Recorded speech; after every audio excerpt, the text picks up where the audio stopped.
A small motivational story, एक छोटी सी motivational कहानी। एक छोटे से खेत में एक जवान लड़का और उसका दादा मिट्टी खोद रहे थे। वे मिट्टी को पलट रहे थे, उसकी गांठों को तोड़ रहे थे ताकि मिट्टी उस वर्ष की बुवाई के लिए अच्छे से तैयार हो सके। उस काम में काफी कड़ी मेहनत थी, लेकिन उनके सभी प्रयास एक अच्छी फसल प्राप्त करने के लिए आवश्यक थी। बूढ़ा आदमी अपने 70 की उम्र में भी अच्छी तरह से कड़ी मेहनत कर रहा था। हाँ, थकान से वो काफी हद तक हौंफ रहा था। हर प्रहार के जोर से उसके माथे से पसीना टपकता था, लेकिन फिर भी वह शिकायत नहीं कर रहा था। उसका पोता, जो महज 17 साल का था, तंदुरुस्त और ताकतवर।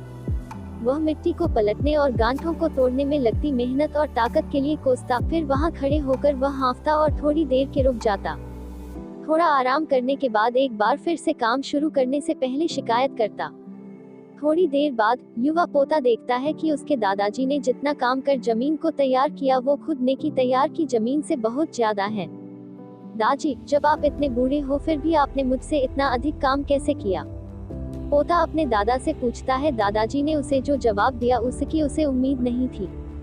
जब हम किसी काम को मुश्किल मानते हैं और उसके बारे में ज्यादा सोचते हैं तो सच में मुश्किल हो जाता है, और हम बिना सोचे जब उसे करते हैं और करते ही रहते हैं तो वो आसान हो जाता है।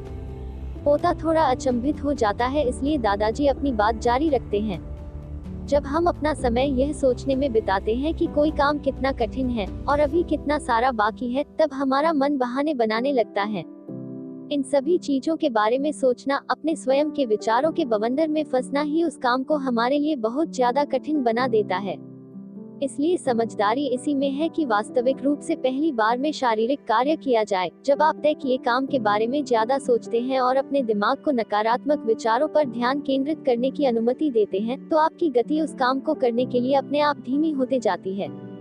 अगर आपको किसी भी काम के दौरान सकारात्मकता बनाए रखना चाहते हैं तो आपको तुरंत उस काम को शुरू करना चाहिए, और अगर देखना और सोचना है तो जीतना आप आगे बढ़े, यानी कि जितना काम आपने अच्छे से खत्म कर लिया उसे देखें, न कि जो बाकी है उसके बारे में विचार करें। ऐसा करने से एक सुखद और सकारात्मक एहसास आपको उस काम को लगातार करते रहने की ऊर्जा देता रहेगा।